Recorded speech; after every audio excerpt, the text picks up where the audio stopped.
Welcome, everybody. Here we go, channeling 101. I didn't have recording on. And that's really what we want to do. We want to have you literally channel your higher self in conjunction with everything. Yeah, we did an interview.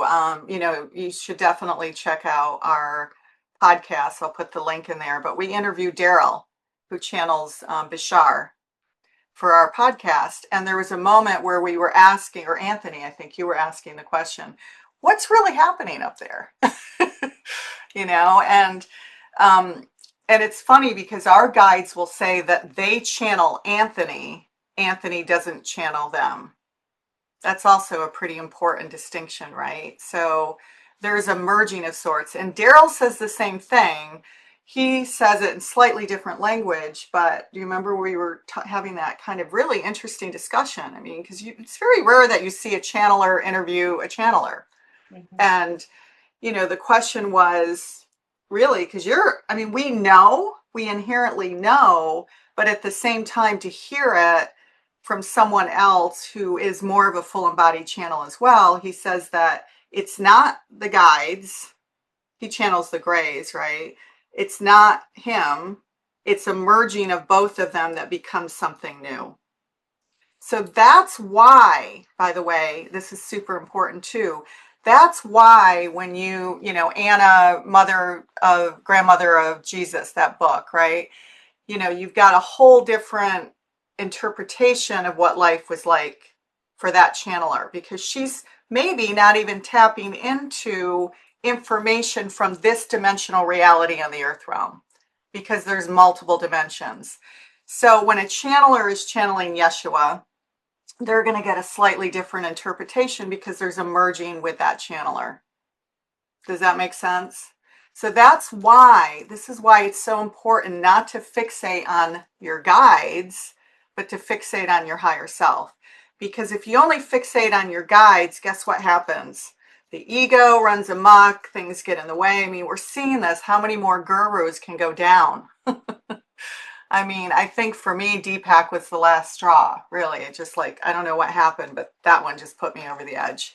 You know, and I think he's not a channeler, obviously, but the point is we want, whether you're, well, everyone channels, I shouldn't say that, but he's not a channeler in this particular way, but everyone's channeling. And so when you're not focused on your higher self, it's like your lower self is channeling.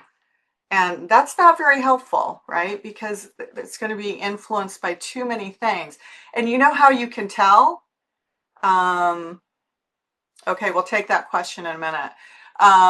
You know how you can tell? Are you drained afterwards? Are you exhausted afterwards? Are you feeling depleted from receiving a channeling or healing session?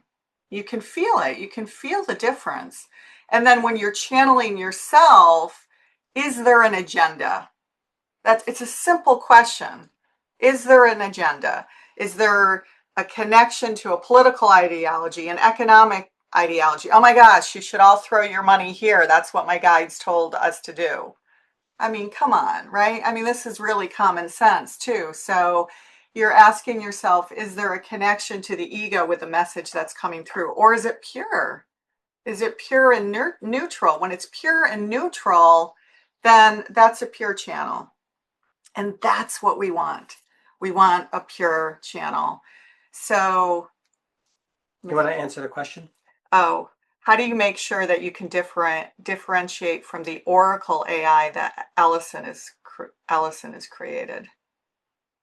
I don't know what that is. Let's do that when he's channeling. When he's channeling, let's ask that question. By the way, I know Larry Ellison.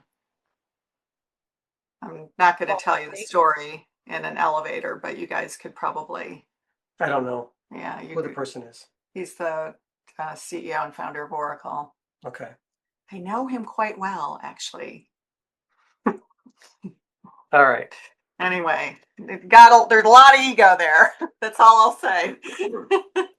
One thing you need to do when you're doing any type of spiritual work, you have to let go of the ego, because it really does run amok.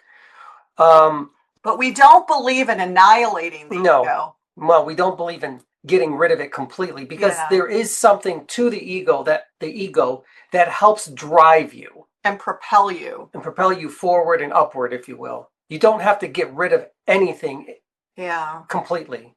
I don't ascribe to needing to get rid of anything. Even your religions, you don't need to get rid of any of them. You just take the best part of it that you want and you put it in your spiritual toolbox and you use it for whatever you need it for. And that's exactly how I go about channeling. And another thing that I do when I channel, again, because I don't do this full time, there is no pressure for me to make large sums of money to run my life. And I've seen so many people stop working and then they have this incredible amount of pressure on them to make money in order to support themselves. And so things can get slanted there. And that's when things start to go awry, because you start to do things that you shouldn't do. You start to make decisions that you shouldn't do. And I've seen this with other channelers as well. And they make decisions that they shouldn't be making. They're doing things that they shouldn't be doing because they need to make all that money. In the business world, we used to call it selling out, right? Yeah, you're selling out to fields of energy that you shouldn't be selling out to. So anyway, so let's just kind of go through some of these. The question, we're going to I think we have to do that. I think that question needs to come when Anthony's in channel. Now, another thing about being in channel. Yeah, it'll be interesting for us to talk about AI today. The more you channel, the more you're in this resonance field, you start to become that particular essence.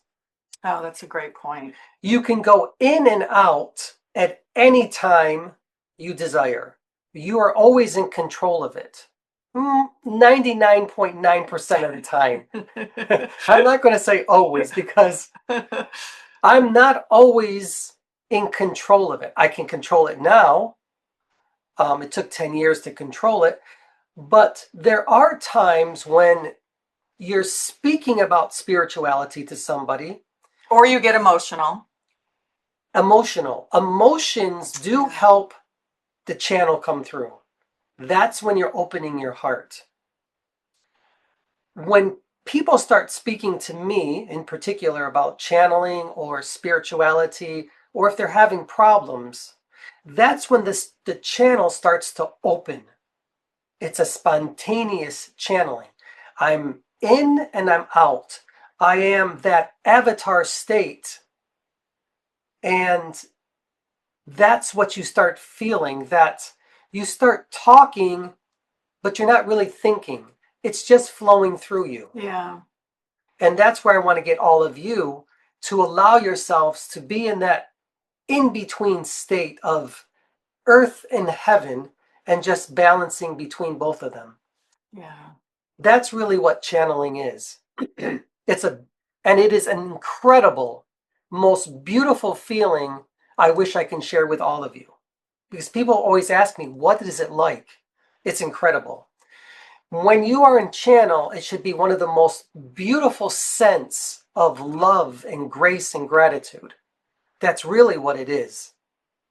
And again, if you're not feeling that, if it's not lifting you up and it's draining you, then you're not channeling your higher self. Yeah, and that's really what we want to focus on. So, is the higher self. And your higher self really is God, source.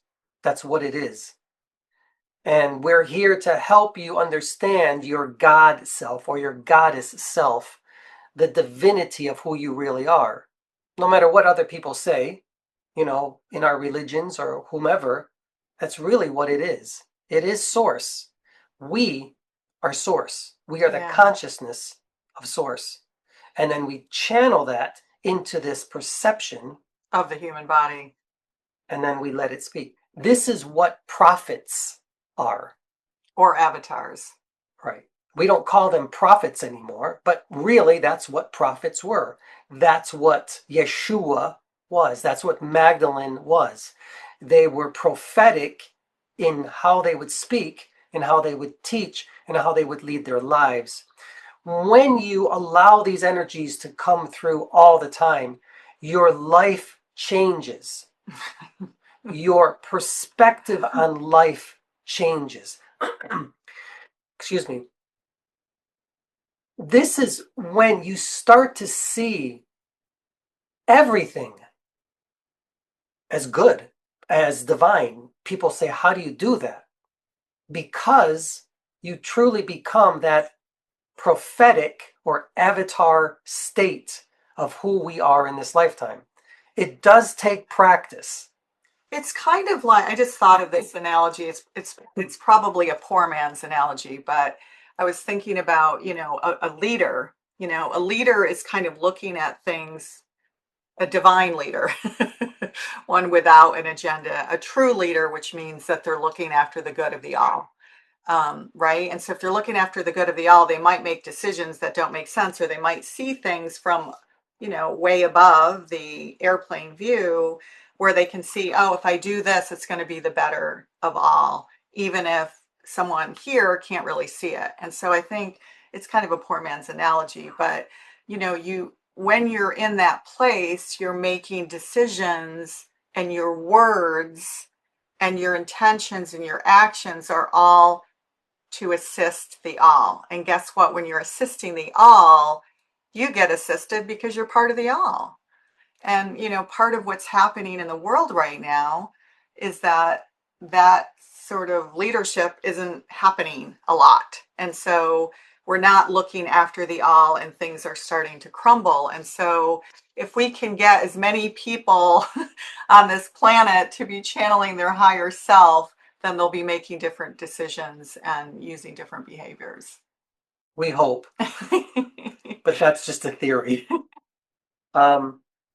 Yeah, we are conditioned to often listen to outside authorities. Yeah. And they've told us for millennia that you are not the all. You are not God. You must listen to us because we know better than you. But that's not true. That certainly was not Yeshua's or Magdalene's message. Everything was the temples within and become your true authentic self, which is divinity. So I'm just going to go through these quickly so you can take notes if you want. Yeah, and this is really basic, so apologies for those who are already channeling or whatever. The first one is just clairvoyance. When you start practicing, clairvoyance can come in many different ways, but often it's going to come into your third eye. And you can either close your eyes or you can keep your eyes open to allow these pictures. Yeah, or visions. Visions. Miriam used to call them visions back then. I call them pictures for me because when I see these pictures in my third eye, messages or pictures, then as a channel, your job is to interpret them. I often would say I'm going to get out of the way when I first started to allow myself to say it. Now I say, you have enough confidence in you to say, okay, I understand what this means, this picture. No matter how crazy it is, you relate it to your client that this is what I'm seeing for you at this very moment. Because it's important, because you don't know what that picture means to the other person. Exactly. It may be so significant that it changes that person like that and say, oh my God. But the important thing is here is getting yourself, your human self out of the way, because if you don't do that, let's use an example. So very early on in Anthony's channeling, we were at some event, I think it was in San Francisco, and we were doing these mini sessions with people. And Anthony started seeing dragons all around this woman, slaying dragons, which, doesn't really make sense in the context of things. Do you remember that sort of point? And so anyway, they had said, stop slaying dragons. That was sort of the message. You've been slaying dragons for too long now. Stop slaying dragons. And then they went over, she had leggings on, and he went over the leg and kept doing this over and over and over again. And she's looking at me and I'm like, I don't know. Right. And it turns out she had a birthmark like this big over on her leg underneath, which of course we didn't know. And they were picking up information from her past lives from that birthmark. As crazy as that sounds. And these were the images that were coming to him. And she just started crying because she said that she's been having dreams ever since she was a little girl about slaying dragons. So this is why you have to trust the message and don't worry about being right, in air quotes, all the time, because sometimes a message will not make sense today, but a week later, even a year later, it could make a huge amount of sense for the person once they're more open. Right.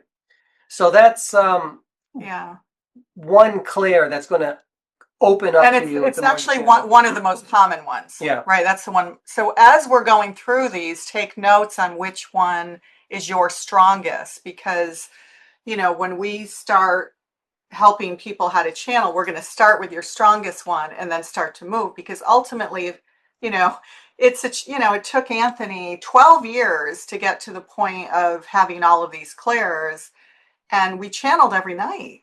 I mean, it's practice. It's you know, we're huge believers in that we need to be here on the messy earth plane, or earthy messy plane. I think both are correct. I don't see it that way, though. No, I know you don't. But after channeling so long. Well, like by messy, I mean, we've got to deal with triggers that come up in our everyday lives. We've got to deal with the client that we don't like, who frustrates us. You know, I went to a holistic session a couple of days ago, and she said, "You're such a great client. You can't believe what I just had to go through with this previous client." So this stuff happens. It could be a client, it could be a family member, it could be our partner, it could be our child. And so we want those things to bounce off us. Mm-hmm. Something like that. So clairaudience. So clairvoyance, you're going to get tons of pictures, and then you interpret them for your client. And you interpret them for yourself. For yourself. Because when you're by yourself, you're going to get pictures, and you're going to have to try to figure out what that is. And these are also shadow. It's the shadow work. Things you don't want to see, but you have to see in order to continue to do this work. Yeah, that was an important piece that I missed with clairaudience, because you might see some scary pictures. Yes, they're going to send you pictures of beings, of wars, things that you do not want to see, murders, all of these things. Women being, burned. You've had a lot of visions over there. These are our nightmares, if you will, but you learn how to deal with them. And but it's a practice also. Yeah, that was another thing that some of this stuff may sound basic for you, but what's interesting for me is that even the most basic stuff starts to land on us in a slightly different way as we develop in our spirituality. Because I've read our book 22 times now, because I had to. Every single time I get to a phrase in it, I see things just a little bit differently. I mean, it's really fascinating. Try that with just something, any passage, right? Or I remember I read the Emerald Tablets. It's a tiny little short book, and I read it 10 years ago and then 5 years ago. And every time I read it, the distinctions are different because we see the world differently as we change. So clairaudience. Oh, we just touched on that. So clairaudience is either you're going to physically hear things that are kind of freaky when you start hearing voices. And then you have to distinguish, am I losing my mind? Luckily, I don't hear voices. Luckily or not luckily, I don't know. Sometimes I have. Mental audio. But there's more of a mental audio that I hear of sometimes people speaking. I don't hear that all the time, but what I do hear is I have a buzzing in my ear. I have that too. It's called tinnitus or tinnitus. That will be a physical manifestation of channeling. And we get it at the exact same time, which is really interesting. I get it I usually get it in my left ear. I have it in my right ear. Yeah. So they can be annoying at first, but if you can look at it in this way, that when it becomes really loud, stop whatever you're doing. By the way, go to a doctor just to make sure it's not something else. Right. But after you've checked that box off, then because I was going to go to an acupuncturist to say, oh my God, now I got tinnitus. But then I thought to myself, okay, something's happening here. Think about it when dogs, or my favorite, dolphins, if you've ever swum with dolphins, it'll change your life. Dolphins, dogs, and other animals, they hear frequencies that we don't hear on this dimensional reality. That's why, when you hear them, or animals have such an intuitive sense that you'll see dogs and cats will start to go crazy when a storm is coming. That's that sense, that's that frequency that they're hearing that we don't hear. So what we're doing, in this channeling process to help you tune into that clear audience is adjusting your frequency so that you hear what you need to hear. And so the other thing I would just add with this, be careful what you ask for. So when you want to open up to channeling, make sure to choose the the one or two that you can handle with ease and grace, and it isn't going to turn your life upside down. Because, we have a doctor friend who's checked himself into a mental asylum more than once, because he literally sees things. He will see, images walking around, or walking, like Anthony will say, sometimes we're watching a movie and it was like, oh, somebody was just here, like walking through the living room. I mean, it happens quite a bit. He's like, someone just came here. And so, but imagine being able to see them constantly. But there's a fine line between mental illness and channeling. Yeah. It's a very slippery slope. And you have to be well grounded into who you are, because if you're not, and if you start seeing things coming out of TV and other images, it may slowly drive you crazy. So you have to be very careful with that. Yeah. And that's why community is so important. Community is so important. Again, with clear audience, when you hear this tinnitus, and you're working with somebody or by yourself, they may be just unique frequencies of various guides. Dee's asking, how do you adjust your frequency to high-pitched tone? You sit. You got to sit and and calm everything down. You don't want to panic. You want to actually meditate. Yeah, just sit, relax, see what it is that's coming to you. And ask. Who are you? What do you want? Yeah, can you adjust your frequency? So I just, God, there's so much to go into here, but you're adjusting you have the intention to adjust your frequency so that the pitch becomes clearer and turns into either words, feelings, emotions, or visions. But it's always going to be there. Once you start doing this work. Yeah, I have it right now. So do I. It's very loud. It's quite loud right now. It's probably because of all the souls in this proverbial room, right?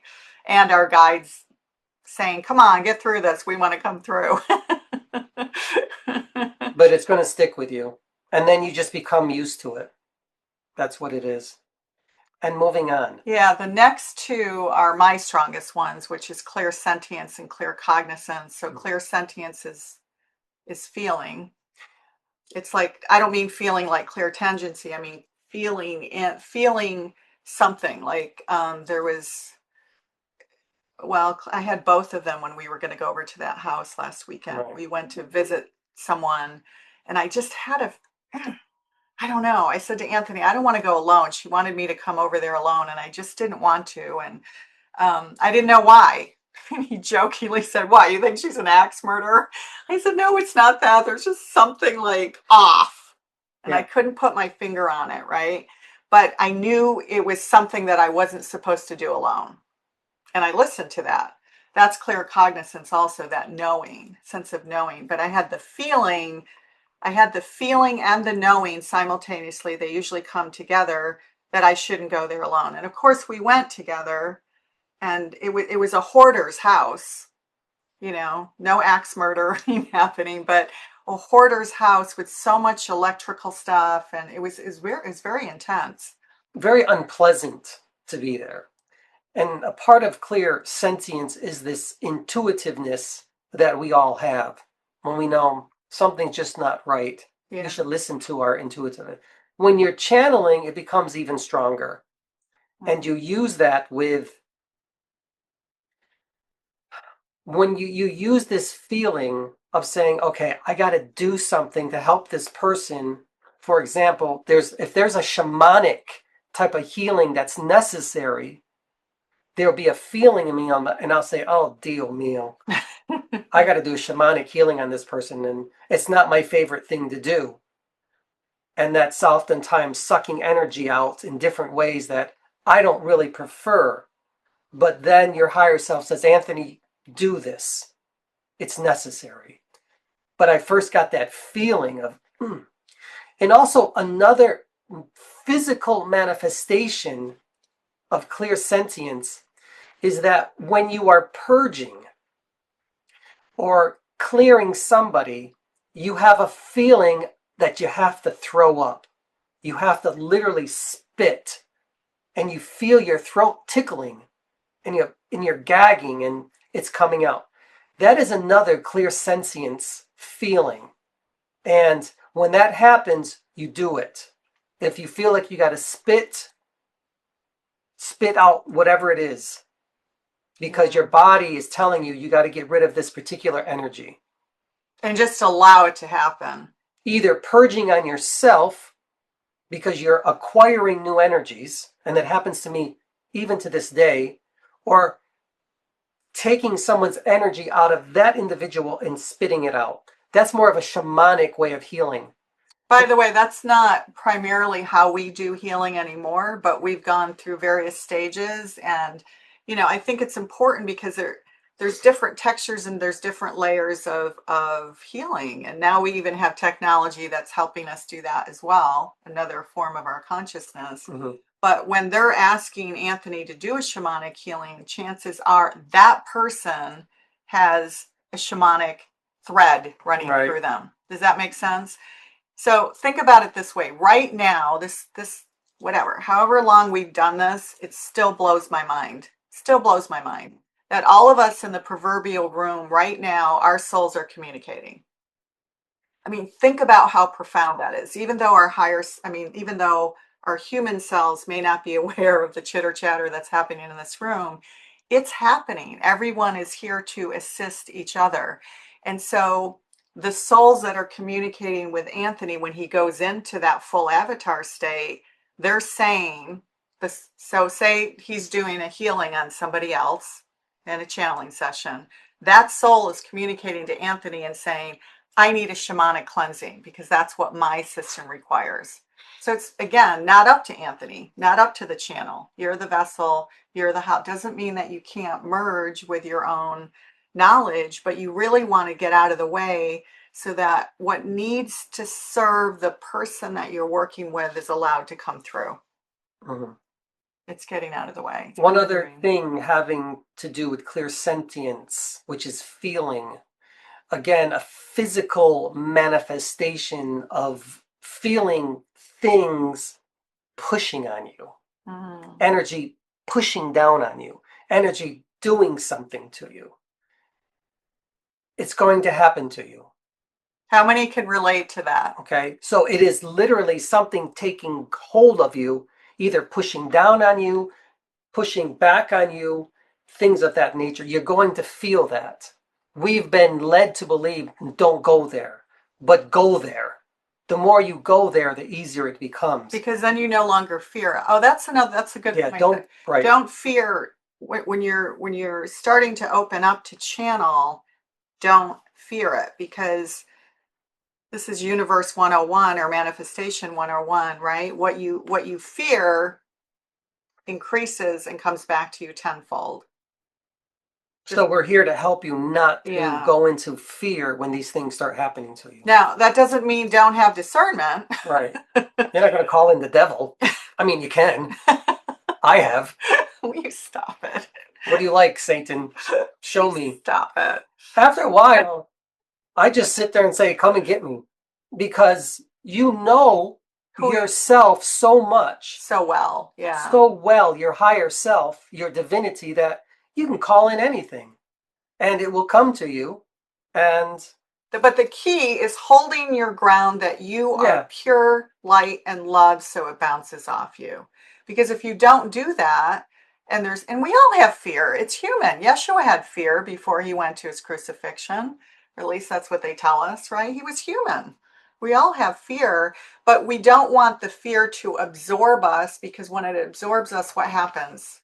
I mean, think about it. We've all been in fear. What happens? We contract, we get smaller, we shrink, right? There's how much is available to us when we're in that shrunken state. We're, oh my God, we're in terror mode. We can't move, we freeze up. And so the same is with channeling. This is the balancing here between also when I can call in everything I want, come and get me, all this good stuff.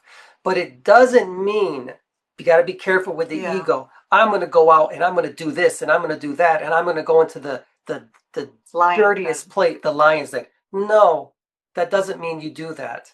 Just because you can doesn't mean you should. Doesn't mean you should. Okay. So there are a lot of places I'm like, I don't feel good about this place. If it's a haunted house, I'm like, wait a second. Let me get my bearings first. Let me understand who I am. I don't say come and get me, because they're coming anyway. And then you feel into it. I still love places that are old and haunted and things like that, but it's not a place that I'm going to frequent a lot. That's not where I want to put my energy. But it's fun to experience it. But you got to go in there knowing who you are. Does everybody know what Anthony means when he says know who you are? Our guides say that all the time. And does everyone know? Does anyone not know who you are? You're right, that we're spirit. Nothing can touch us. We are spirit. We're our spirit selves connected to source, only love and light. That's it. It's a knowing. It's a, I'll give you an because I grew up, some of you know this. I was baptized Episcopalian, Lutheran, whatever. Went to a Catholic school. What am I missing? Episcopalian, Methodist. My grandmother was Methodist, Episcopalian on the other side, Lutheran on the other side. I mean, it was crazy. I went to a born-again Christian camp and went to a Catholic school and lived on a kibbutz in Israel. So I had it all, and we grew up with all these superstitions, right? With, I was terrified of the Ouija board and whatever. So I knew that I finally came full circle. I mean, I don't worry about the air quote devil anymore. I've moved way beyond that. But what was the dark forces? So I think it was about 2 years ago. The guides were playing with us, and they came through, and it made it feel like it was really negative, demonic forces, right? And it was really uncomfortable. I'm like, what the hell? This is not anything we've ever channeled. And I was, at first, I have a little bit of fear, very little though. It was more pissed offness. It was it was 𝐃𝐨𝐧'𝐭. 𝐃𝐨𝐧'𝐿 was coming through me, said, get out of my house.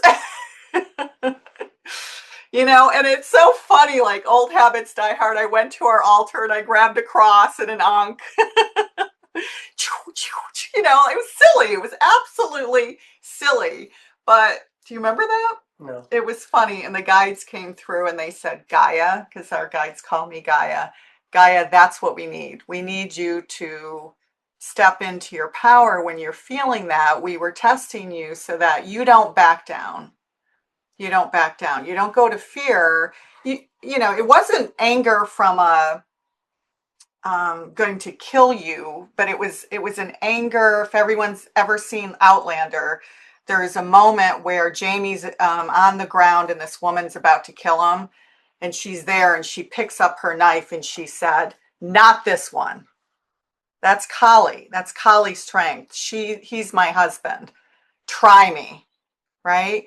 That's the same equivalent of a mother cub who someone is coming after, a mother bear, and someone's coming after her cubs. You protect your cubs, right? That's not violent. That is motherhood, right? And that's resolve. That's 𝐃𝐨𝐧. That's the feminine strength. that we have. And so that's kind of what is also required on this path, is to know who you are, know your resolve, stand up for what you believe in, and don't back down. And then it just bounces off you, right? You've seen it with people like Martin Luther King and Gandhi. Gandhi's a quieter version. Martin Luther King was a more animated version, but both of them had this nonviolent sense of resolve. Mm-hmm. And so that's what it is, right? Should we move on? Yes, I'm sorry. She gets excited. I do get excited. All right. And then we'll just, because then we need to, go ahead. Well, no, wait. Clear tangency. Oh, clear tangency. Kind of talked about that a little bit. Yeah, that's touching objects, and then you feel the energy and things come to you. But also, when you are working with your clients, it happens to me all the time. A lot of times, I'll touch their hands. I love the physical aspect of who they are, because when you touch somebody, you can feel their energy. You'll start to see their aura.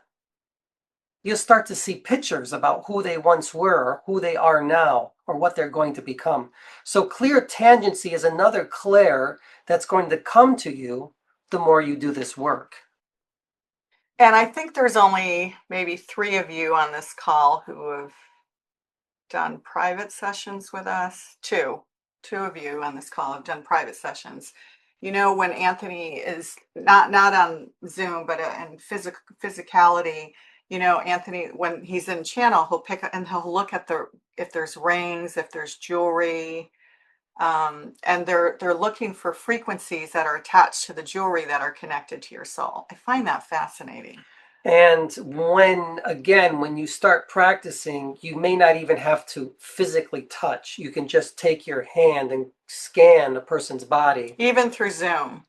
Even when you're working yourself, and all of a sudden your hand just starts going over certain chakra areas, either with yourself or with your clients, and you don't even have to think about it. You're allowing. Your clear tangency. Yeah. It's allowing spirit to show you the way. You can practice this on other people. A lot of times I like going into antique stores and touching things and feeling the energy, which for me, it's fun. And for me, it's really great before we buy gemstones. Yeah. How can we activate Touch gemstones too and feel their energy. Tali's asking how do we activate them? It happens to her randomly. Activate them as what? The touch, like being able to tune in to what you're touching. You literally practice. You practice by touching.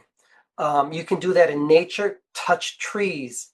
Will the trees start talking to you? This is happening more and more to us, by the way, which is so exciting. You know, does fruit talk to you? I knew a person that fruit talked to her all the time.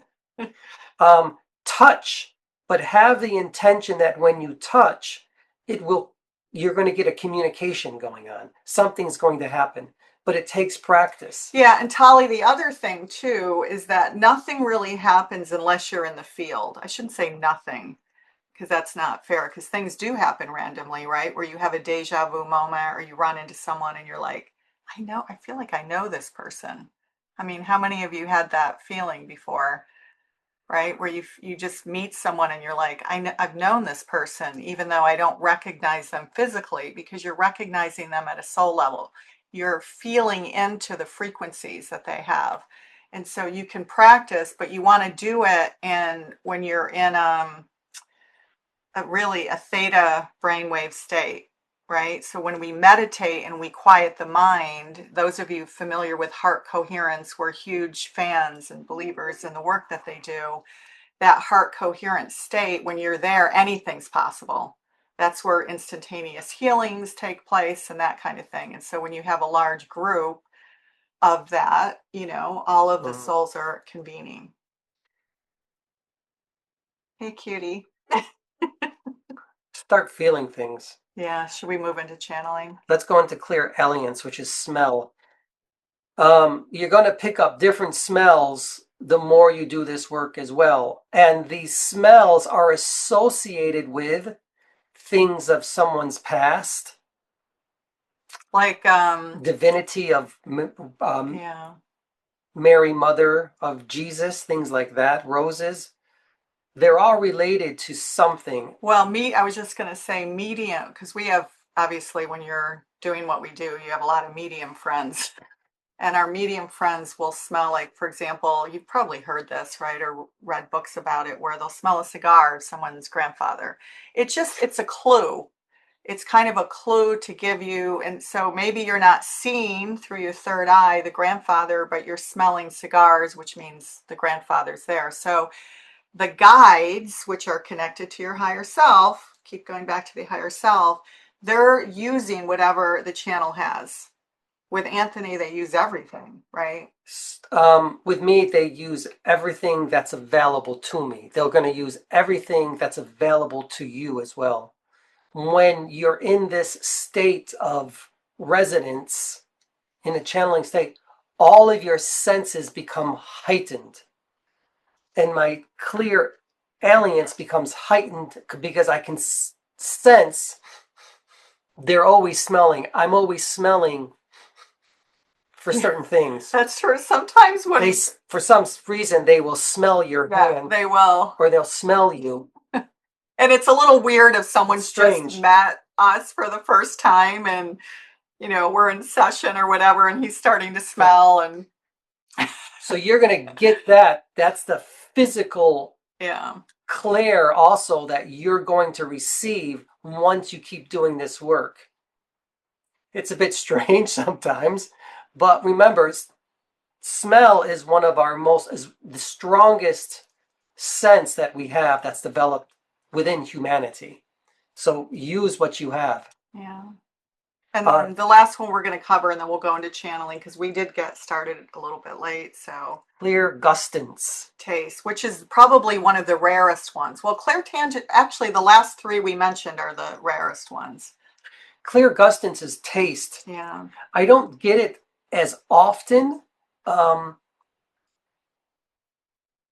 again, as I told you before, when I have to, my mouth will start to water if I have to spit up. I can feel it. There'll be a taste in my mouth that's, I don't want that in my mouth. It's coming up. That's only one sense of 𝐶𝐨𝐽. You may get different tastes that come to you that are relative to perhaps the person you're working with or something that is within your auric field that you may need to clear or you need to observe, but it comes in the form of a taste. But it doesn't happen very often to me. Okay. So now we're going to channeling. We go into channeling. All right. I want to talk about just going into channel.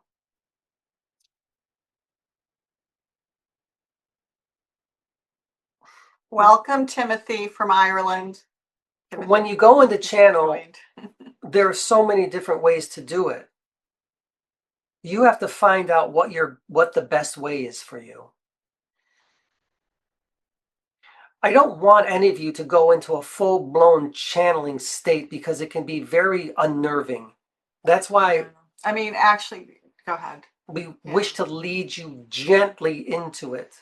The way Yeshua and Magdalene will lead you gently into knowing. I mean, one of the issues that we have right now with what's happening is that there's a lot of... everyone's opening more and more. And, people like to say the veil's getting thinner. Well, the veil's always been thin. It's just our consciousness hasn't been to a place of receiving that knowing. Does that make sense? It's a distinction. It's not that the veil's thinner. It's that our consciousness collectively is like waking up and it's activating all of us simultaneously. So when that happens, and I'll tell you, man, I loved my MDMA journey. I am not going to say I didn't love it because I loved it. But when we get stuck in that place, we don't want to have to rely on substances. I think ayahuasca, MDMA, under the right supervision, not someone who's been a shaman for 6 weeks leading you through a mushroom journey. No, we don't want that, right? Because they're not attuned to understanding if something goes awry, how do you integrate? And so there's a lot of people, more and more than in the last year than we've ever met since we've been doing this, who are doing this work and opening up in really profound ways, which is great. But if you don't have the integration, you're walking around thinking that you're an Arcturian director of some console here to save the planet. You know, that's not helpful. It's not helpful when we're on the human plane, right? I mean, it's a way for you to open to the frequency of that Arcturian channel, but it's not helpful if you don't integrate it so that you know how to work with people who need you to speak their language. So, all right, so Anthony's going in now, or merging, you could say.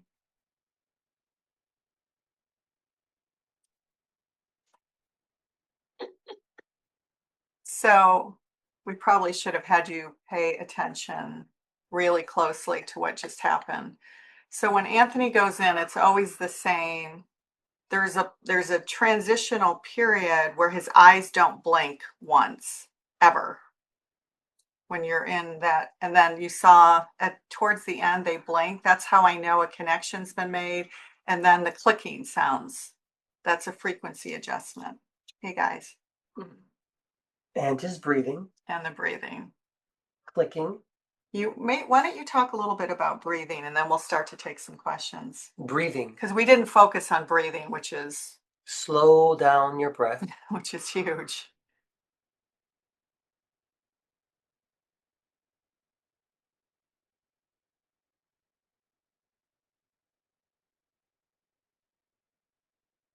Oh man, I needed this. After scurrying around. And sit and breathe slowly, so you may slow down your thoughts. It brings you into, you call it theta brain state of existence. Heart coherence. Heart coherence. You let go of all of your fears, your worries, your concerns, your issues, and your traumas. And you're able to connect to your higher self. We are Anthony's higher self. I am Anthony's higher self. It's one and the same. And I wish to help you connect to your higher selves, but it takes practice, doesn't it, Gaia? It does.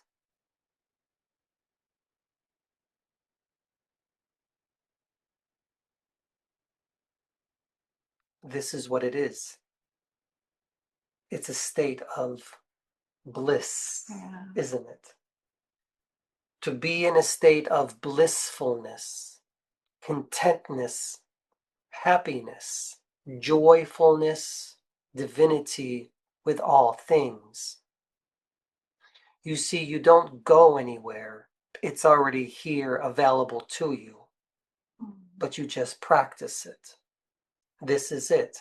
This is the avatar state, or as we often call it, the prophetic state. There's no magic to it. This is it. This is the state of consciousness that we are all headed to, and humanity. And when you are in this state of consciousness, a relaxed state, your energies are given to others, and they are in a state of relaxation of consciousness. Even if you don't realize it's happening, it's happening.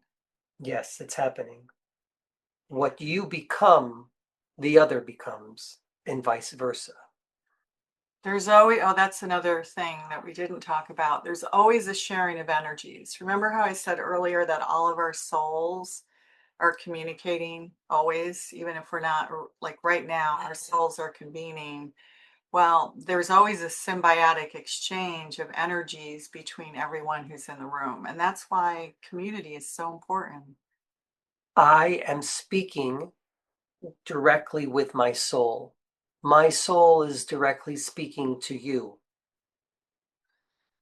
When you go into this state of consciousness, your soul will be speaking directly to who you are You are the soul now speaking.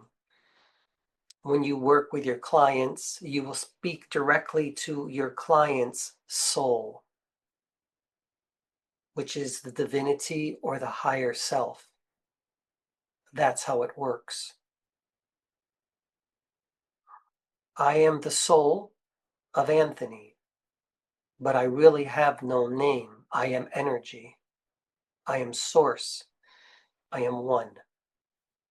This is who you are. Although you give yourselves names in this perception of reality, that is okay. Do you want to talk about? And then sometimes you change them once or twice. Do you want to talk a little bit about how when someone's starting to connect and they might hear a name of someone they think might be their guide? This happens all the time when we work with people when they're first starting to open up. They're like, I'm hearing from a Sarah, or, even some nonsensical name that doesn't make sense, right? And then they believe that it's their guide. Do you want to talk about that process a little bit? Hearing names may be indications of who you are in this lifetime so that you can open up further. Some will get names that are biblical in nature. Some will get names that are more etheric. Names that are more galactic in nature. These are names that help you open up to who you are, your perception in this lifetime, so you may continue on your path. Yeah, and the other thing, as you're starting to attune to things, maybe you have a pull, like I always had a pull to indigenous energy, always, and African goddesses, right? So I have a very, very strong pull to Africa. I don't know why. I just feel most at home there. And so pay attention to that. Pay attention to these goddesses' names. Pay attention to any visions that you have, because sometimes even traveling to that location can help activate something in your field. So I've always wanted to go to Egypt, or I've always wanted to go to Israel, or, Thailand, or whatever it is. Pay attention to that, because you're taking in the frequencies of that land. We were zoning out. You were zoning out? In a manner. No. We are in a state of unity, oneness. And I hope to get all of you there in this state of unity and oneness, so that you can experience this ultimate joy of being human and divine all at the same time. And then when you have acquired this unity consciousness, you share it with others in your own unique way. You can either get paid for it or not get paid for it. It doesn't matter. An exchange of energy doesn't mean that when you give to others, you must receive monetarily. Because when you are in this state of consciousness, you are always sharing your energy, and the other is sharing its energy with you. That is the true exchange of energy. You see, soul speaking to soul, soul giving to soul, receiving and giving. That is the exchange. We have never said to any of you that you must receive money for this. That is not who we are. That is not who you are. You are here to become your true authentic selves, your soul selves. And abundance will naturally follow in all of its myriad forms. Yes, abundance of divinity, of happiness is the greatest abundance there is. Yeah. And then your fears will dissipate. Your traumas will go away slowly. They're always there, but you understand who you are in this lifetime. Are there questions, Gaia? Yeah, there's quite a few actually. Well, let's go back up to Let's see here. Isn't that what's like, is she still on the call? I want to make sure she's still, oh, she is. Okay. So let's talk about the perception of evil. That's what this is. Leadership with celebrities or celebrities with Diddy or Epstein as they sold out and are now controlled by the evil side of channeling. Okay.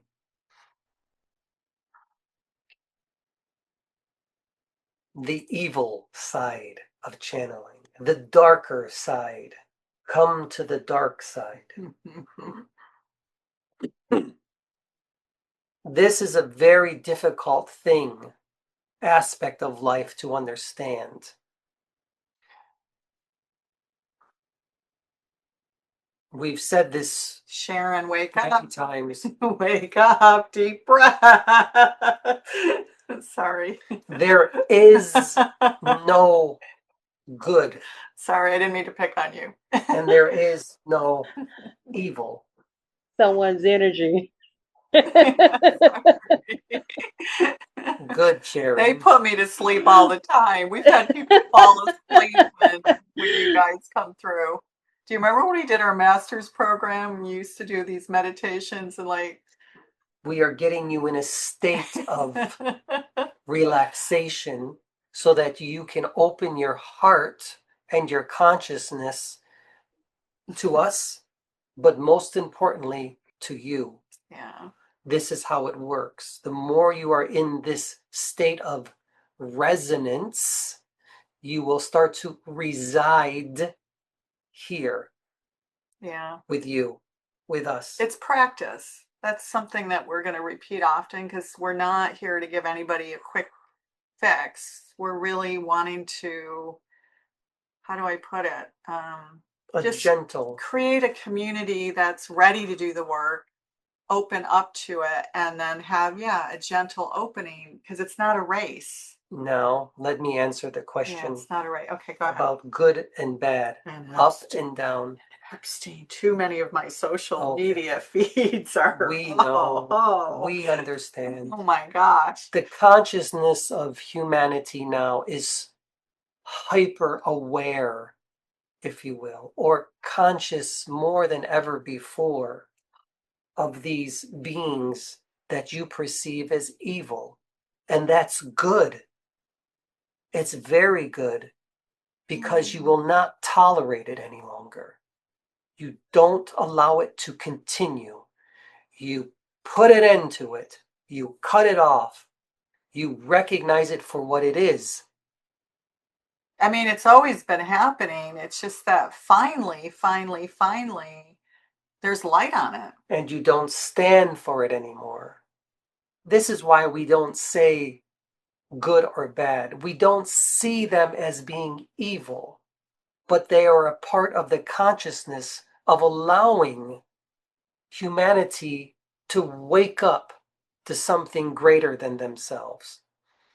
But it is a process. It's like we're all playing roles on the theatrical stage, and sometimes the perceived evil players are actually helping us wake up to more strength and endurance in ourselves. I mean, there's especially women are rising up and saying no more, right? We don't say that it doesn't exist. We tell you that it does, but don't reside there. That is not who you are. But it's there for a purpose as well. Yeah. But it's, this stream of news, I won't lie to you, this has really been the first wave since COVID for me that's really affected my mental state. There was,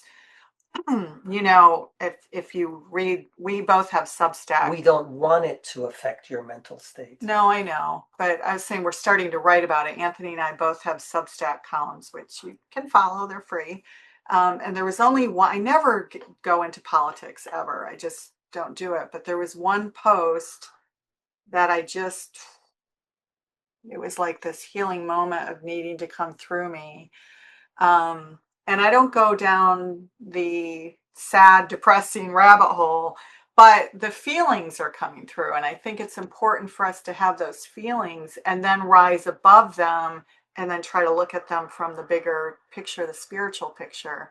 But it's hard, and I think it's important for us to talk about these things so that we don't get sucked in. How do you know that you are channeling your higher self, your divine self? Yeah, that's a great question. Well, when you are channeling your divinity of who you are, your authentic self, as Magdalene will say, there is no need to speak about politics.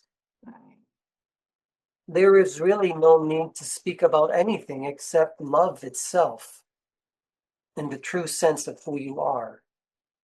That's how you know.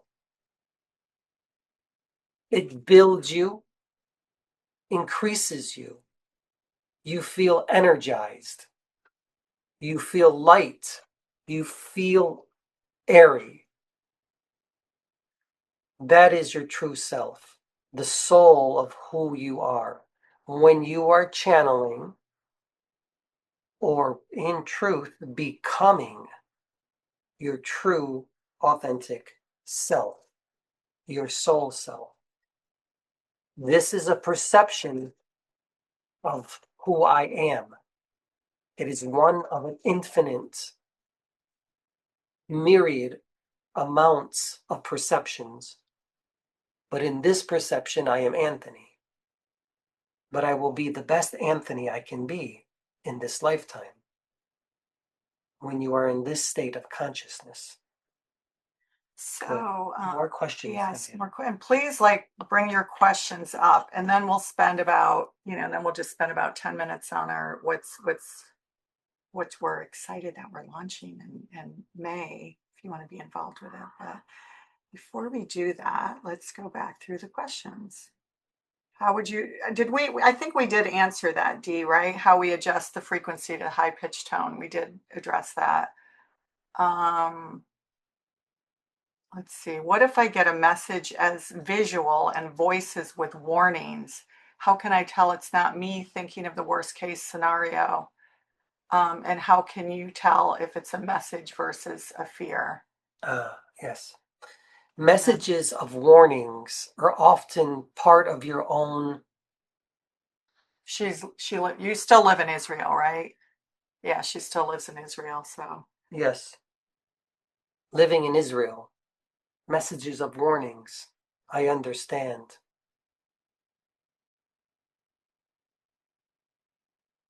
One second, please.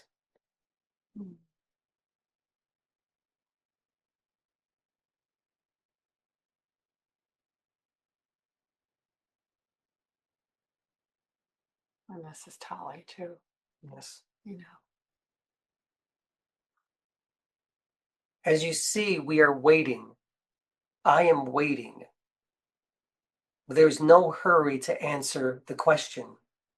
Don't hurry yourself. Let it just come.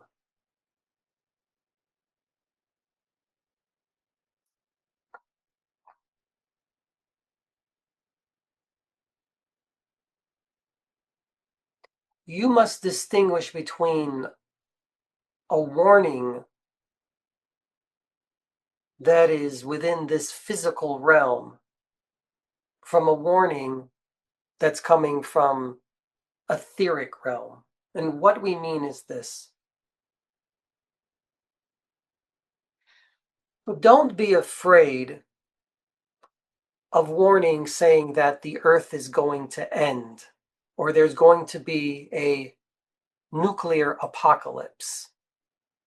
You cannot pay attention to these types of warnings. Allow them to come and go. Oftentimes living in places of great trauma, different parts of the world, you will be in a residence field that is going to allow things to come to you that aren't very nice. But you have to sit with it. You have to understand it and not fear it. I am not saying don't do anything about it. I am saying don't be fearful of it when these warnings come to you. But also know that as a soul, whether in this perceived physical form or in a state of higher consciousness, no matter what happens to this,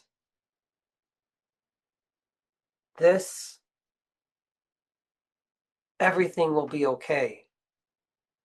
And I will explain. In a terrible way, I must say this. Even if a gun is held to your head and somebody pulls the trigger, you are still okay. And I know it's difficult for all of you to understand that. You don't die. There is no death. There is only life. But how do you manage your fears when you're living? I know. Yeah. By going in a state of love. Yeah. You must do that. This is the true practice for all people, no matter where you live. And it is extremely difficult. And I feel for you. And I hear you, sisters. I hear you, brothers.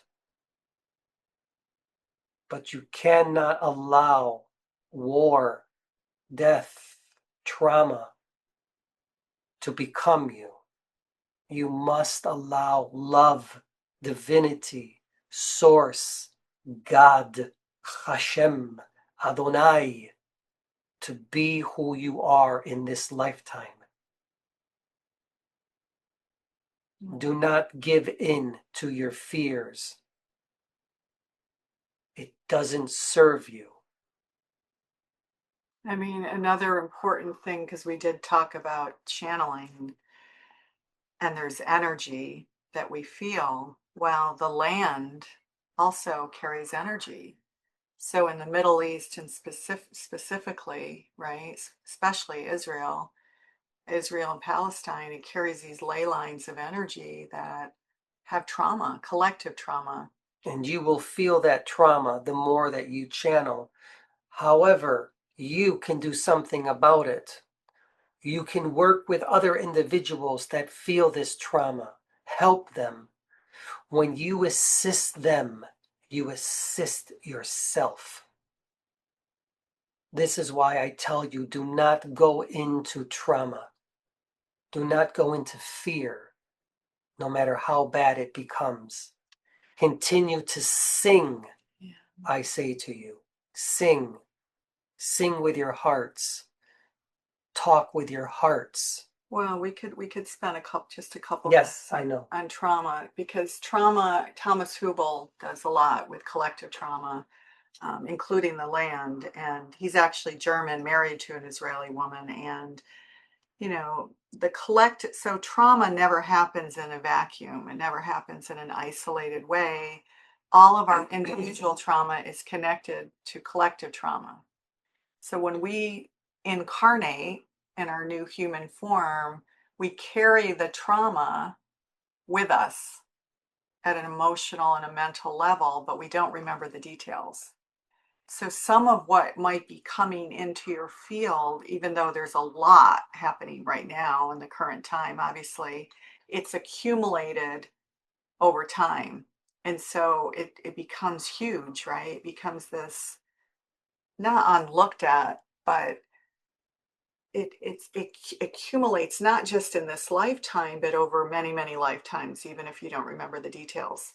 So that could also be what's happening right now, right? I know there's certain times where I feel like I've got to throw up or purge, and I feel like I'm collecting the collective trauma of women. So it's been happening to me a lot with the Epstein files and other stuff, where I'm feeling like this need to purge, or a sickness or a terror almost. Now, no one's coming after me in this lifetime and going to burn me at the stake, but that's in my field. It's probably in all of the women's fields who are in this room. And so, you know, it's distincting that and making sure that you don't want to carry other people's trauma with you. Because if you can be the light that other people see in a grounded way, it's going to help heal other people who are feeling panicked. That is correct. Yeah. Good. A difficult topic, but one to explore more deeply. I know. And we both have very strong roots to Israel, so we can kind of feel, I've lived there, and Anthony has family, and so we're close to that topic. So next question, since we are source, we are the all, we are spirit, who is it out there that people pray to who heals us? Who are our guides, really? Very good question. Michelle, my belle, you know the answer to this question. I'm laughing because Michelle's like been part of, she's attended 4 retreats of ours and been part of our membership programs, and you know the answer to this. Okay. Who do you pray to? But it's a valid question. Yes. Because it's a very valid, important question, because even everything that we know, I mean, I still have Miriam on my altar, you know. I still have, even though I know it's the higher self, I still have Isis on my altar. And so these are frequencies that we tap into that assist us. I would never tell you that you must do away with your belief systems, but they will change as you channel. You don't have to do away with your religion. You may believe and pray to Adonai, Hashem, Yeshua, Jesus, Allah, Mother Mary. Buddha. Focus on the Buddha. Kuan Yin. Whomever it is for you. Shiva Shakti. In truth, when you pray, you are praying to the consciousness of the all. That is all of humanity and the infiniteness of humanity. And the infiniteness of the God and Goddess frequencies. That too. It is really unity consciousness that you are praying to. You are sending your love and your prayers to the all that is. By the way, sorry, I didn't mean to interrupt. I'm sorry, guys. We are accustomed to it. So, the indigenous believe that the words carry these frequencies. They're like little birds. I love this image, right? They're like little birds going out, you know, to the universe with the healing messages of love that's going to come back to you. I just love that visual. May we speak? Yes, they're all frequencies. So when you pray, you're sending postcards into the universe. And I believe that is a song. When you meditate, you are doing the same thing. Your cognizance, your thoughts are going into the universe. Prayers, your speech, the frequencies are going into the universe. It does not matter to whom you pray. It is really all the same. It is actually you as well. But Michelle, if you want to bring in a certain frequency, like I have Lakshmi on my our rent just went up, so I've got Lakshmi on my altar now. So you can work with the frequency of whatever, you know, because I'm a writer, prolific writer, and I love writing. I've got Thoth on my, you know, it's a frequency of divine creation, you know, the arts, the literary, all this stuff. Ask for that frequency to come in and assist you, because it's just a frequency that's out there that carries a momentum. Remember how you talked about momentum? Yes. So pick one or two to work with because they can be really powerful. I'm done. Pick a frequency, a being, a guide, an angel, whatever it is, focus on that frequency and it will come to you. You will manifest it. And then you can do another one and another and another. But start with one so that you understand not only the dynamics, but how it feels in your body when they connect to you.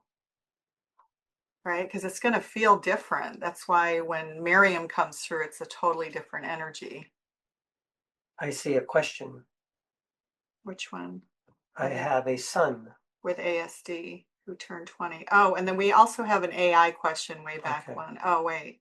Okay, we'll take Tim's and then we'll go back. We forgot the AI question, which I think is important. I have a son with ASD who turned 20 this weekend. He has experienced traumas in this lifetime. Are these traumatic experiences related to trauma residue from other lifetimes? Great question, Tim. Really great question.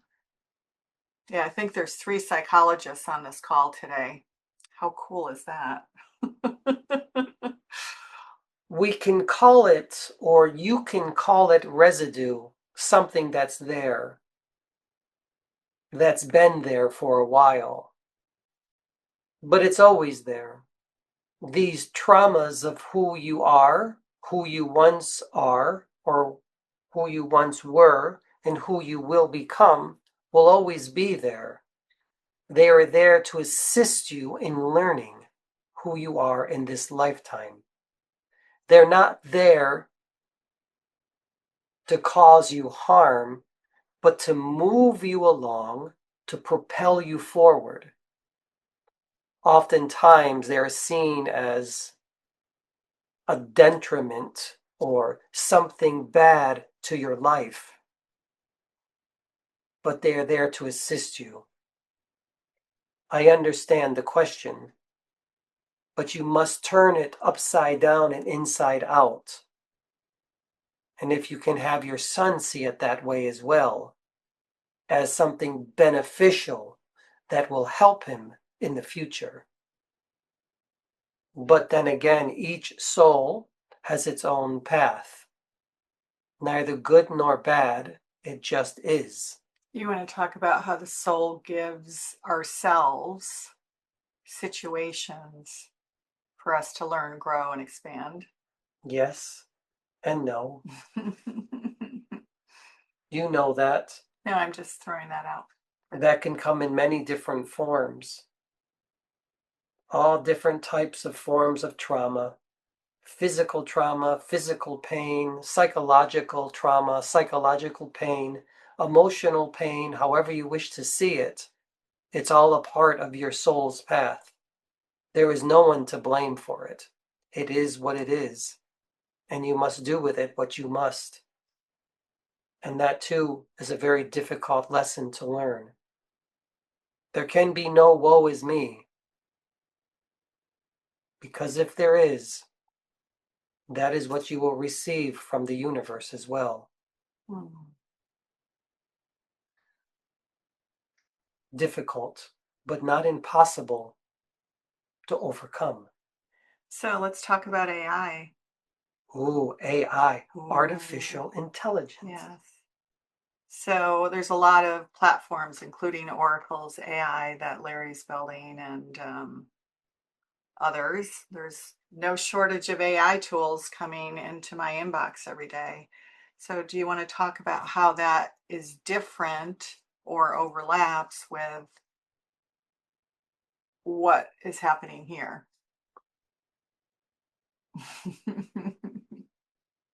How do you know that we are not AI? Oh, guys. You must ask yourself that, Gaia, and you must ask yourselves, all of you, that. For the consciousness, human consciousness has created artificial intelligence, AI, another form of consciousness. Don't fear that which you have created. do something about it, I suppose. But you don't have to fear it. Utilize it. But I think what she's trying, and Dan, you can correct me if I'm wrong, I think it's like the clarity between the purity of it as messages that are helping to benefit the all versus more egocentric. In which consciousness? Humanity? AI? Which consciousness are you speaking about, Gaia? Well, she's asking about the new stuff that's being created, including the Oracle AI, and how do we distinguish between what is pure, right? Because we started this whole thing with being a pure channel to source. Yes. So that's individual consciousness choosing and having the intention that we're only connecting to source. So speak about that from the intention of AI that's coming out. Does that make sense? Yes, it does.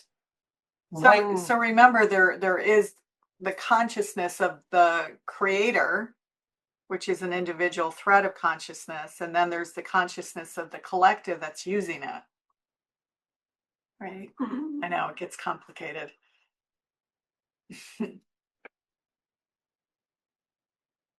If you create nuclear fission and nuclear fusion, how will you decide to use that creation for the benefit of humanity or for its destruction? You decide. The same thing goes with AI. Do you wish to use it for the benefit of humanity or the downfall of humanity?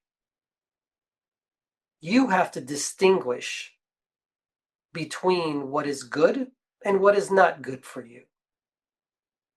It is here to assist you because you've created it. The consciousness of humanity and the all that is has created it. You see, it is up to you to determine how you wish to see it. If there's something you don't like about it, then don't be there.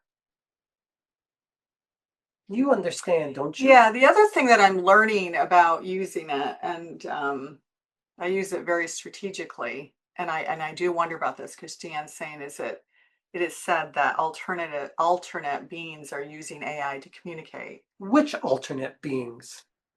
Galactic. Galactic. Well, 1 second. I'm guessing. 1 second. Okay. Are you not galactic beings yourself?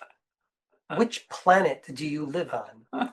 Which solar system do you inhabit? Which galaxy do you reside in? You are galactic beings yourself. How do you know that which you have created isn't being used by other galactic beings as well? You are the ones who created the AI. They are using it as well. Yeah. Be careful what you create. Be careful what you call in. They are here using that which you have created as well in your consciousness. Because technology is one of the easiest ways for spiritual beings to connect. And the more that you have created, the more they're going to come into your consciousness as well. Their consciousness may be different than yours. Be aware of that and understand it. And look for agendas within the responses. Yes, that's all. So one of the things that I've learned, and I don't know, we haven't talked about this. I'd like to have a session with you guys about this, actually, is that I started in my technology industry, not started, but shortly, I worked with Ray Kurzweil very early on in my PR career. And then I worked for Dragon Systems. I ran their corporate communications worldwide. And that's the speech recognition engine, right? So I worked on that for almost a decade in different early AI forms. And one of the things that we learned, at least with voice, is it trains to you. It literally starts learning from your consciousness. And I'm starting to see that right now with Claude and ChatGPT. It's absolutely fascinating. We could take some text that we wrote, say 3 paragraphs of text, and say, they call them hooks in AI. What kind of hook are you going to give it? And a hook can be, can you expand upon these 3 paragraphs that I wrote from a Gnostic perspective, and I want it to include the feminine perspective from 2000 years ago and how it's evolved. I mean, that's a pretty specific hook. And oh my God, you can't believe what you get from it. It's incredible. But then as it starts to learn from where you're tuning into, it starts mirroring you just like the universe mirrors you, because we're all energy and AI is energy too. Like, how crazy wild is that? I mean, we're living at such an incredible time, really. Yes, you are. Enjoy it. I know. Enjoy the ride. I mean, stop seeing so much evil in things. Absolutely. My neighbor, who's 71 going on 40, we went for a little hike a couple days ago, and she sings. It's a thing that she does on the side, and she sings in a band. And so she wrote some lyrics, incredible lyrics, wrote them. There's a new AI engine that does a mashup from her lyrics, and she put a hook in there saying, I want these lyrics to be converted into pop, like modern pop. And then she did this another hook that asked for jazz. And we're just sitting there like 2 kids she came from upstate New York too, and we're like, thinking back to just in our lifetime when we had old-fashioned records, right? And here we are 50 years later, whatever it is, sitting there at my kitchen table, and I'm like, this is insane. It is not insane. I mean, in a good way. In a good way. In a good way. I was like blown away. And do you see how you can take one thing and make it bad and turn it upside down on its head? I mean, I had tingling through my body like, wow. Now I know why we had to be here during this time, because our consciousness is expanding in ways that are mind-blowing. So what do we do with it is your question. Do whatever you want with it. Use it for love. Use it for the benefit of humanity. Yeah. Create beautiful things from it. Because think about this. I mean, we have Substack columns, kind of easy for me. I was the 3rd female blogger ever, believe it or not. Just never monetized on it. But, that's how old I am, and that's how long I've been blogging. So, for me, it's easy. But for people who don't write, guess what? They're going to be writing now. They're going to be creating art. They're going to be creating music. I mean, it's absolutely astonishing. Really. There we go. There we go. You see, you've turned it upside down and inside out. Right. But it's our consciousness that's feeding the engine. So that's why what we do here matters so much. Are there any more questions? No, let's dive. Should we just dive into? Okay, we're going to dive in, if that's okay, for those of you who wish to stay. I know we've been going long. We always tend to go longer than we. Let us conclude with this. Do you want to stay in channel while we go through the thing, or would you rather have Anthony come back? We will stay here. Okay. That is good. So we're going to, right now, for those of you who wish to stay, we'll keep it short because we're going over, but we're just going to talk for 10 minutes. Can you do that? We'll try. We will try. And then, yeah, we have to, because I want to make sure we have time for questions.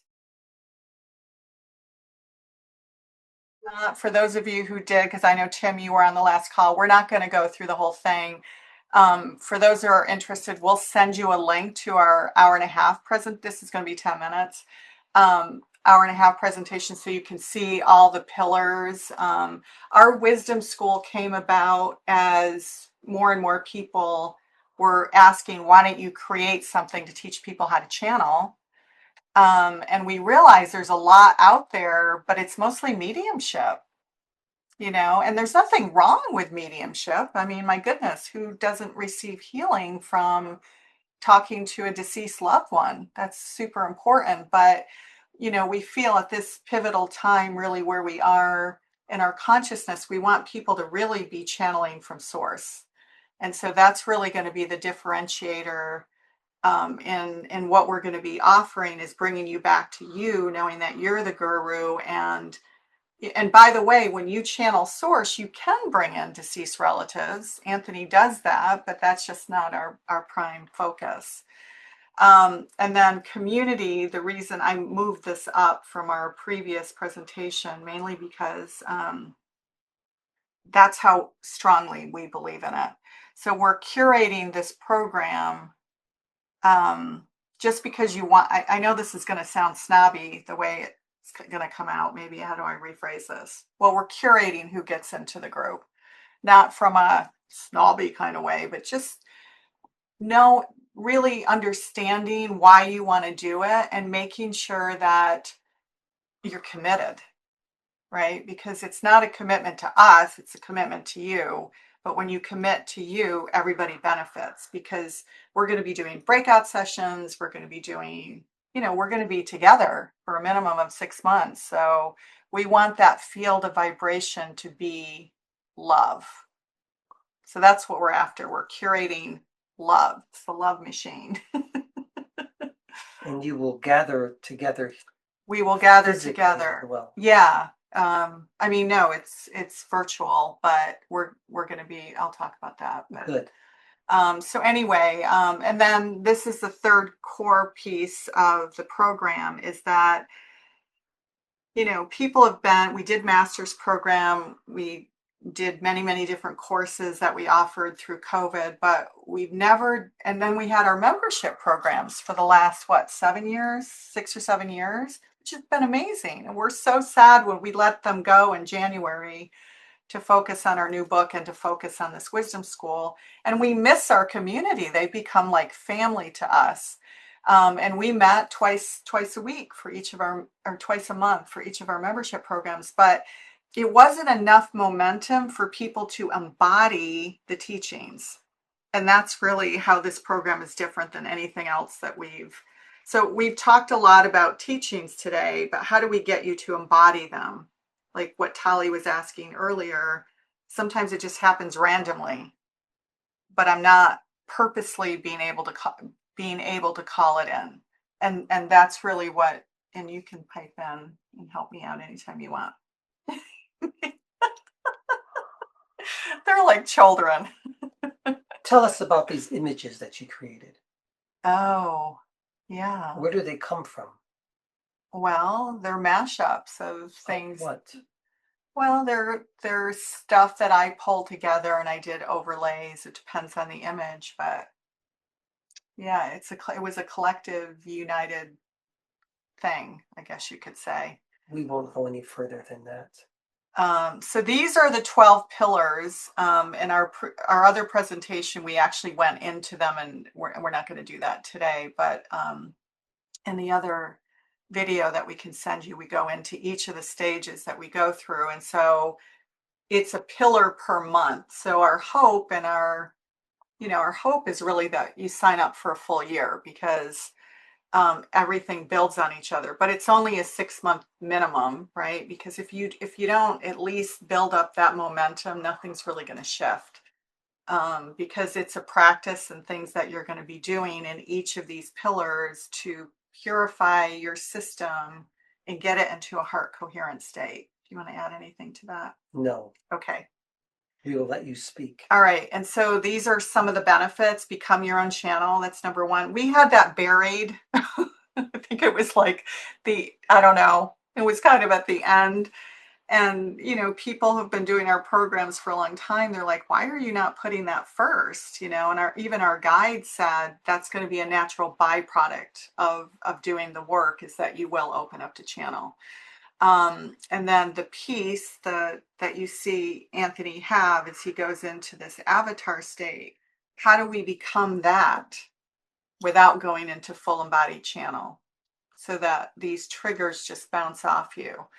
And that allows you to feel more attuned to yourself and to others. Oh, and the triggers. For me, the whole thing is about triggers, because I'm not a full embodied channel. And so even feeling like Tali, I don't know if you noticed her message, she jumped off because she went to a bomb shelter. We're not living with that in the United States, at least not at the moment.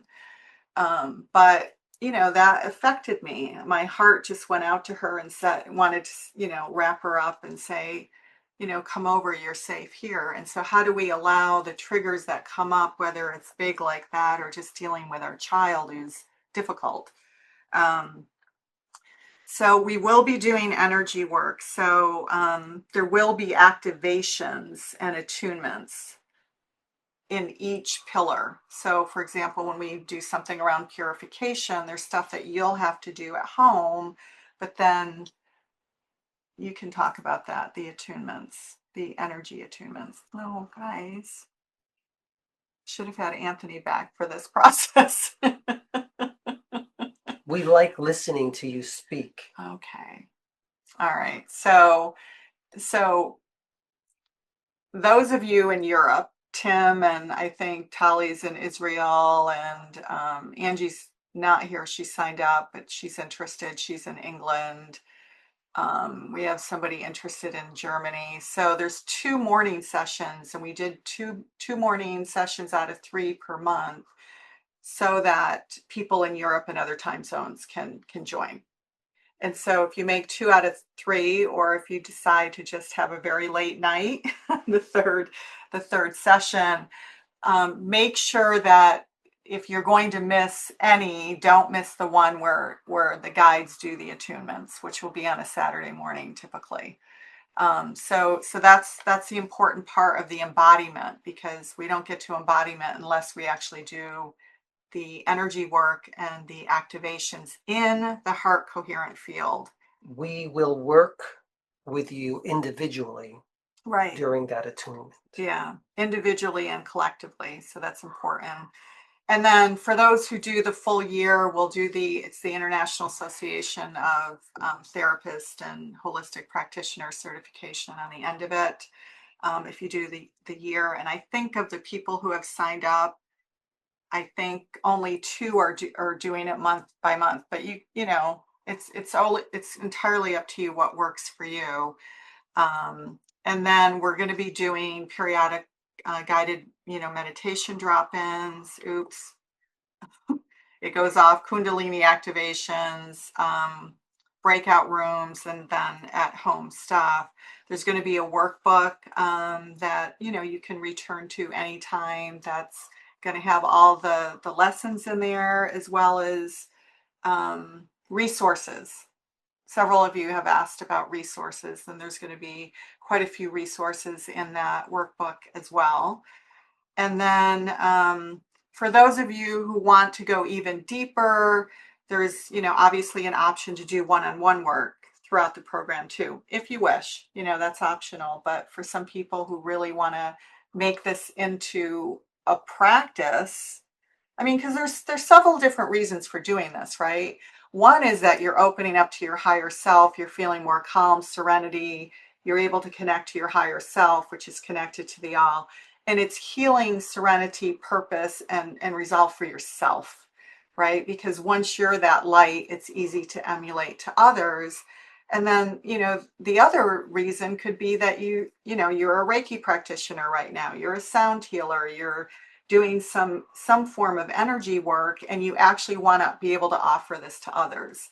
So that's really this deeper mentorship is for people who really want to move this from not just self-channeling, but to be able to do that for others. And then we're also going to be doing an immersive in-person retreat in Northern California in Marin, either in August or September. And that's definitely optional, but we'll be doing Darshan activation work there, and breath work and meditations in a coherent state. Very powerful. Very, very powerful. To give you an example, and Deanne knows this, I lost my taste through COVID for 11 months. It's still not 100%, but when I did everything, acupuncture, the tablets, the smelling, oh my God, what didn't I do? The nicotine patches. I did everything. And on our retreat to Southern France last September, our group, and Michelle was part of that. I don't know if she's still on the call or not. She was there. And the group said, we want to give you and Anthony a darshan. Because the darshan is the most powerful thing that we do. It's energy work where, people are moving around and kundalini activations are happening. And we're like, no, we're leaving tomorrow. Everybody's tired, but they insisted. And so I had the intention to get my taste back. And it was powerful, actually. I wish Asha were here, because she was really, really helpful in that. Anyway, Asha really works with a lot of indigenous energy. She was in the group and the youngest person in the group. And I started screaming to her in the middle of my darshan, Asha, I need you to bring me into the field. You're the only one who could bring me into the field. And so obviously I was in my higher state self, and she came through, and then of course the whole group was there. Anthony was in channel. I mean, it was so powerful. I was definitely having outer body experience. And the next morning was the last day of the retreat. We dropped everybody off in Marseille, and Anthony and I drove to Nice, and we had a hosted meal from the tourism board on the top of this place that had unlimited sushi. And oh my God, I could taste. It was crazy. The day after the darshan, I could taste. That's how powerful our darshan experiences are. Now, it's still not 100%. There's still some tastes that I just don't have back yet. But to be able to not have tasted in that long, so these are some of the manifestations that happen through the physical work. Oh, it's not letting me move to the next screen for some reason. And what am I doing wrong? Oh, there it goes. Okay, and then these are the pillars again. So you can see what we're going to go through. Purification. We don't have time to go through these, but inner temple, pure awareness versus perceptions. We love going into the soul and the energy realms. That's our favorite thing to teach, isn't it? Love it. The emptiness before creation. So by the way, these pillars, just so you know, they're a combination of traditional wisdom school, from, what used to be known as mystery schools, and a kind of a buildup of all the 12 years of work that we've done and the channeling all wrapped into one. That's what was created here. So it's pretty powerful. Some mystery schools will start you off with identity annihilation, like the Buddhists. That's where they start. And others will start with purification. We decided to start with purification because we both feel, especially as we're getting older, I won't lie to you, I do not exercise enough. I used to be an athlete. I used to, I was on the tennis team, did all of this. Anthony's a martial artist. So if you don't keep your temple pure and aligned, none of these other pillars are going to be sustainable. And that's why you see channelers and mediums who are sick. So we're starting there because it's that important. And after turning 60, I can tell you it's really important. Do you want to add to that? Guys, the temple. The temple. The body is the temple. Yeah. You must keep it pure, keep it strong, keep it going, eat well, sleep well, exercise well. Yeah. Well, it's not practice well. It's not just body. No, it's not. It's mind, soul. So anyway, that's a big piece. I wish we could go into that. And then this is the investment, I should say, of the program. So you can either go monthly, and it is a 6-month minimum. Hopefully that's obvious why it needs to be 6-month minimum. Really, it's better if you do the year, because, we're literally going through these attunements. And as you go through these attunements, you're open to so much more. Those of you who know Paul Selig's work, you know how he talks about the upper room. So the upper room, and you know how he also says, very similar to our guides, because, he channels 𝐬𝐫𝐿𝐾𝐫𝐽, and 𝐬𝐿𝐾𝐫𝐽 is part of our guides, like an energy that we work with. So he talks about consciousness will only meet you where you're at in the upper room. So that's why the longevity of this is important, because each month, as it builds momentum, really through surrender, you start hearing things, feeling things, knowing things differently. And so you could literally repeat the program again and hear, and it will be a totally different experience. Totally different experience. And so anyway, so that's, if you have any questions about this, let us know. But obviously you save a little bit if you do the year long. And then, you know, if you do commit to the year, you do get that certification on the end. So we'll be meeting 3 times. I think that's it, right? So we'll do like Q&A at this point, but we'll be meeting 3 times, 2 mornings to make it easy for Europeans, and 1 evening per month going through each of the pillars. And so there'll be channeling, there'll be energy work, there'll be breakout sessions, there'll be activations, and then teaching, of course.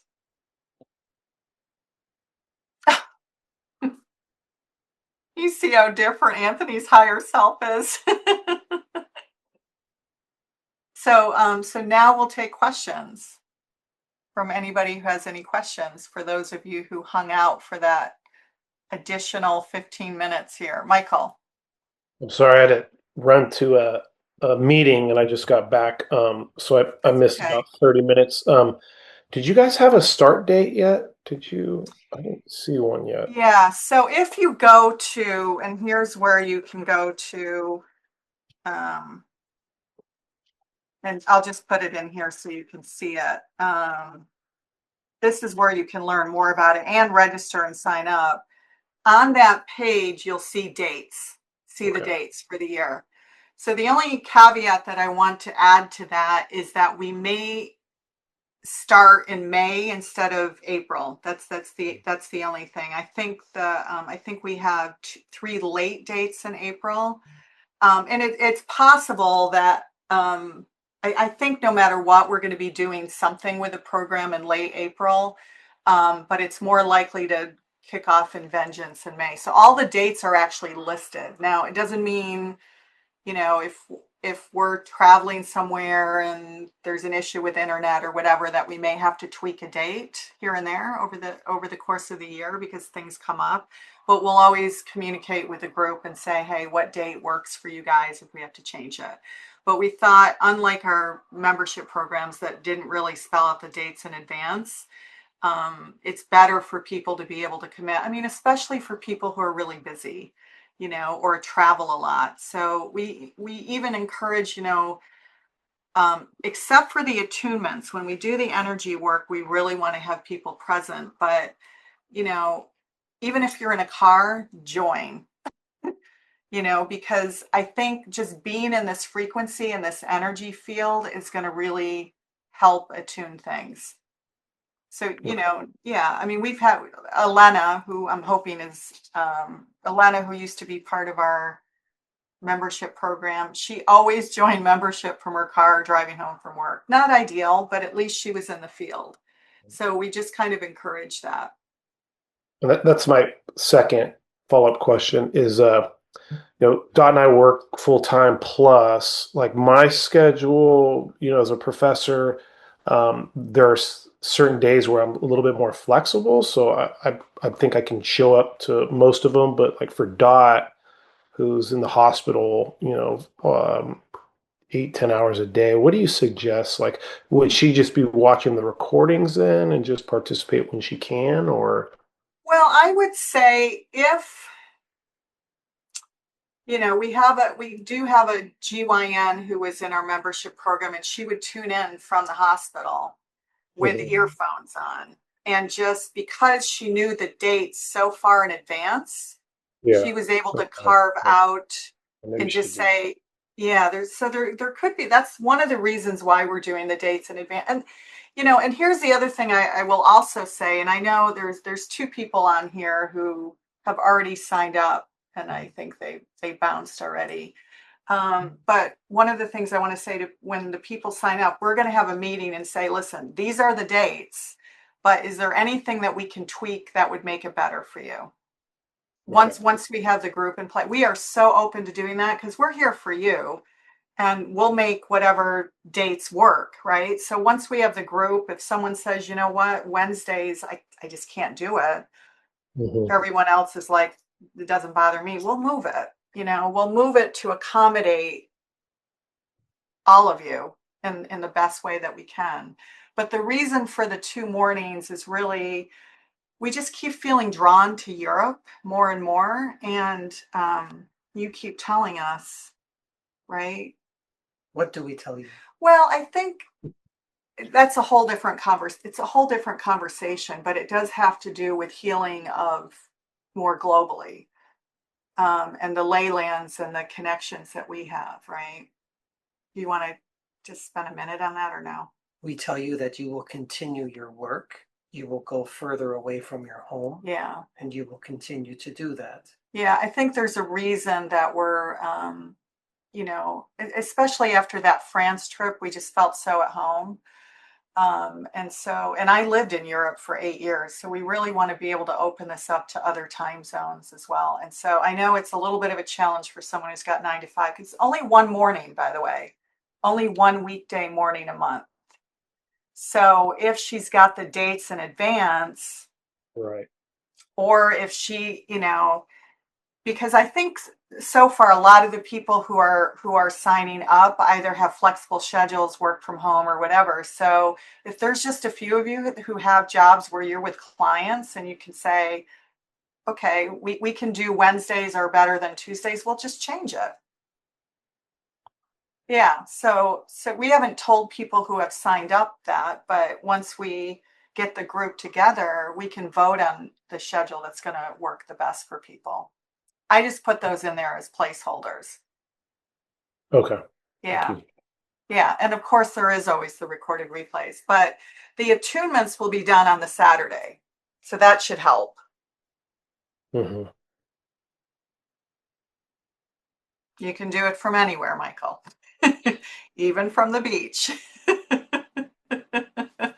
I know you have a little. Your guys' house and do live. There you go. There you go. Yeah, there you go. We'll work it out. We'll work it out. I mean, especially because you're local, which I think you're the only one. You're the only ones who are local, I think, who I believe I could be. No. There was one more. One more who's local. Yeah. So yeah, we'll work out. We can discuss that with the group and figure out the dates that are going to work best. Because if 90% of the group says Tuesdays suck, we'll just move them. Right? Yes. That's easy. We're here for you. So, we'll definitely change where needed. Anybody else have a question? No. All right. Good. Yeah. Perfect. Well done. Yes, we can send a recording. Is that Anna who's asking that? Tam. I missed the majority of the presentation. Yes, we will be sending. I'm just looking to see if we've missed anything. Okay. All right. I'm just making sure we didn't miss anything in the thread. We didn't start recording, Tam, until 10 minutes in. Yeah, so you'll have most of the recording. We forgot to push the record button right at the beginning, but you'll have 95% of it, 98% of it. And we can definitely send that out. So, all right. Well, and we will have 3 partial scholarships. I think 2 are probably partial scholarships. 2 are already filled, I think. But if that's a consideration, let us know. But we tried to make it very reasonable. A guy that we met at a show recently said it's about 1/3 of what most wisdom schools are. So we try to keep it as reasonable as possible for people. But we always put in 600%, don't we? Yes, we do. We do. I know. Look at our hour-and-a-half meeting is 2 hours and 15. We need to get better at that. So anything else you want to add? 1 second. Or that Yeshua or Miriam wants to add? We are Yeshua and Miriam. You know that. It's a slightly different frequency though, guys. The more that you are here with us, the more you will become us. And the more you become us, the more you become divinity, your true authentic selves. That's how it works. Stay in the residence where you desire to reside. And that is in grace and gratitude, peace and love. And the more you are there, the more you will share it with others. That's how it works.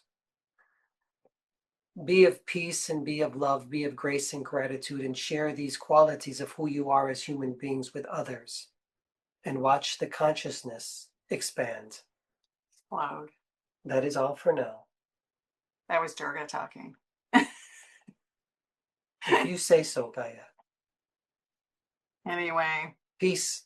Stay here. We love you. We'll send out the recording. And any questions about any part of it, from the pillars to the teachings to the energy work to the cost of the program, any part of that, just reach out. We're very accessible.